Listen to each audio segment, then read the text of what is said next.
Filhos de Davi que nasceram em Hebrom. Em Hebrom nasceram filhos a Davi. O primogênito foi Amnon, de Ainoã, a Jezreelita. O segundo foi Quileabe, de Abigail, viúva de Nabal, carmelita. O terceiro foi Absalão, filho de Maacá, filha de Talmai, rei de Gesur. O quarto foi Adonias, filho de Agite. O quinto foi Cefatias, filho de Abital. O sexto foi Itreão, de Eglá, mulher de Davi. Estes filhos de Davi nasceram em Hebrom. Abner faz aliança com Davi. Enquanto durou a guerra entre a casa de Saul e a casa de Davi, Abner se tornava cada vez mais poderoso na casa de Saul. Saul teve uma concubina chamada Rispa, filha de Aiá. Isbosete perguntou a Abner: "Por que você teve relações com a concubina de meu pai?" Abner ficou indignado com as palavras de Isbosete e disse: "Sou eu um cão a serviço de Judá? Ainda hoje sou fiel à casa de Saul, seu pai, e aos irmãos e amigos dele, e não entreguei você nas mãos de Davi. No entanto, hoje você quer me culpar por causa dessa mulher?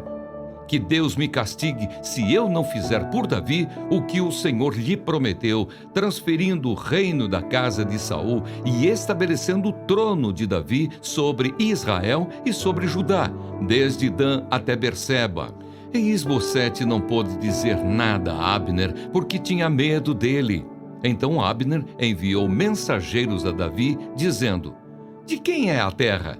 Faça uma aliança comigo e eu o ajudarei a fazer com que todo o Israel se junte a você." Davi respondeu: "Muito bem, farei uma aliança com você, porém uma coisa exijo. Quando vier falar comigo, você não verá a minha face, se primeiro não me trouxer Mical, filha de Saul." Davi também enviou mensageiros a Isbosete, filho de Saul, dizendo: "Dê-me de volta a minha mulher Mical. Para poder casar com ela, dei como pagamento 100 prepúcios de filisteus." Então Isbosete mandou tirá-la do seu marido Paltiel, filho de Laís. Seu marido a acompanhou caminhando e chorando atrás dela até Baurim. Então Abner disse a ele: "Agora vá e volte para casa." E ele voltou. Abner falou com os anciãos de Israel, dizendo: "No passado vocês queriam que Davi reinasse sobre vocês. Façam isto agora, porque o Senhor falou a Davi, dizendo: por meio de Davi, meu servo, livrarei o meu povo das mãos dos filisteus e das mãos de todos os seus inimigos." Abner falou também com a tribo de Benjamim, e então ele foi dizer a Davi, em Hebrom, tudo o que agradava a Israel e a toda a casa de Benjamim. Abner foi falar com Davi em Hebrom, e 20 homens estavam com ele. Davi ofereceu um banquete a Abner e aos homens que tinham vindo com ele. Então Abner disse a Davi: "Eu me levantarei e irei para ajuntar todo o Israel ao rei, meu senhor, para fazerem aliança com o rei, e meu senhor reinará sobre tudo o que quiser." Então Davi deixou que Abner partisse e ele se foi em paz. Joabe mata Abner.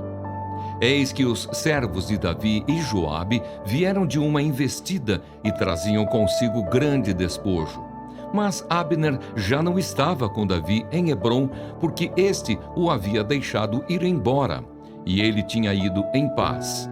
Quando Joabe chegou com toda a tropa que estava com ele, disseram-lhe: "Abner, filho de Ner, veio falar com o rei, que deixou que ele fosse embora em paz."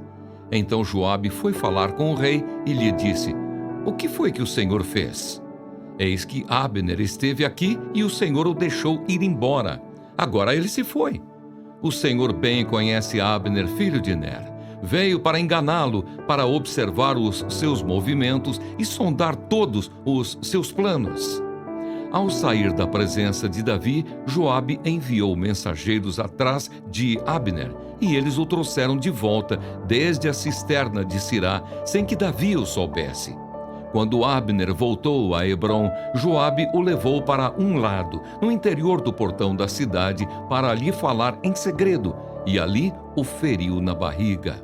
E assim Abner morreu por ter derramado o sangue de Asael, irmão de Joabe. Depois, quando Davi ficou sabendo, disse: Eu e o meu reino somos inocentes diante do Senhor para sempre, do sangue de Abner, filho de Ner. Que este sangue caia sobre a cabeça de Joabe e sobre toda a casa de seu pai. Que nunca falte na casa de Joabe quem tenha corrimento, quem seja leproso, quem se apoie em muleta, quem caia à espada, quem necessite de pão. Assim Joabe e seu irmão Absai mataram Abner, porque este tinha matado Asael, o irmão deles, na batalha de Gibeão. Davi lamenta a morte de Abner.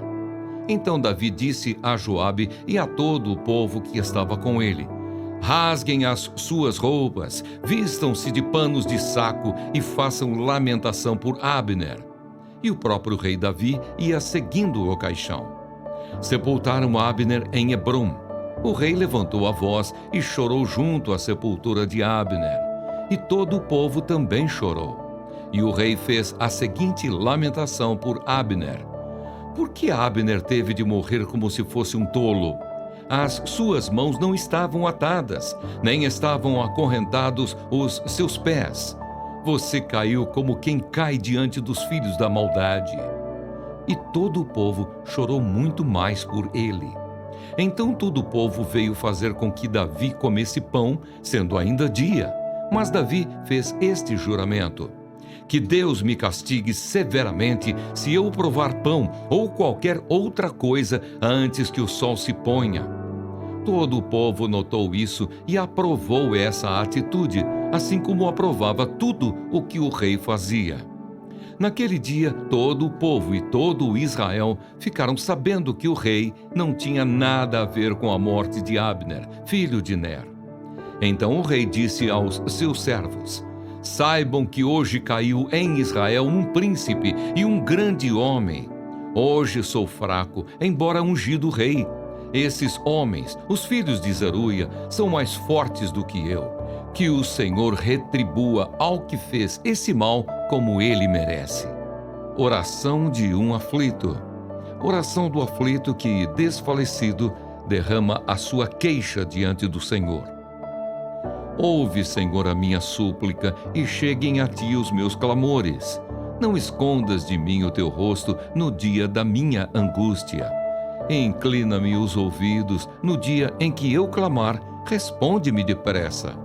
Porque os meus dias desaparecem como fumaça e os meus ossos queimam como se estivessem no fogo. Cortado como a erva, secou-se o meu coração. Até me esqueço de comer o meu pão. Os meus ossos já se apegam à pele por causa do meu dolorido gemer. Sou como o pelicano no deserto, como a coruja das ruínas. Não durmo e sou como o passarinho solitário nos telhados. Os meus inimigos me insultam a toda hora. Furiosos contra mim, praguejam com o meu próprio nome.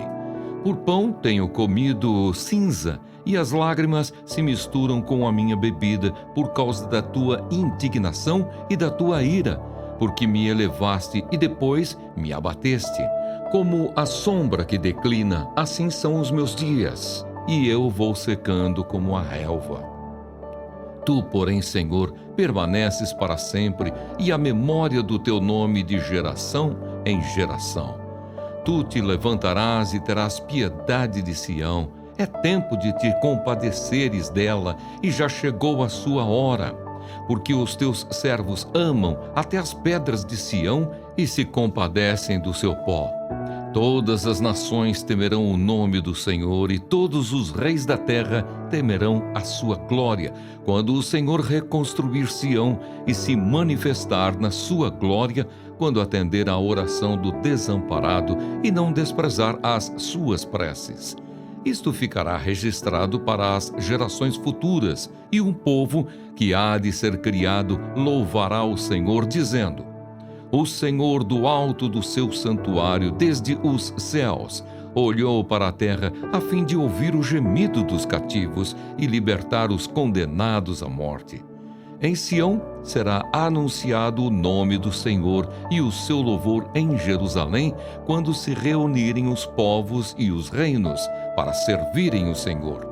Ele me abateu a força no caminho e abreviou os meus dias. Eu disse: Deus meu, não me leves na metade de minha vida, tu cujos anos se estendem por todas as gerações. Em tempos remotos lançaste os fundamentos da terra, e os céus são obra das tuas mãos. Eles perecerão, mas tu permaneces. Todos eles envelhecerão como veste, como roupa os mudarás e serão mudados. Tu, porém, és sempre o mesmo, e os teus anos jamais terão fim. Os filhos dos teus servos habitarão seguros, e diante de ti se estabelecerá a sua descendência.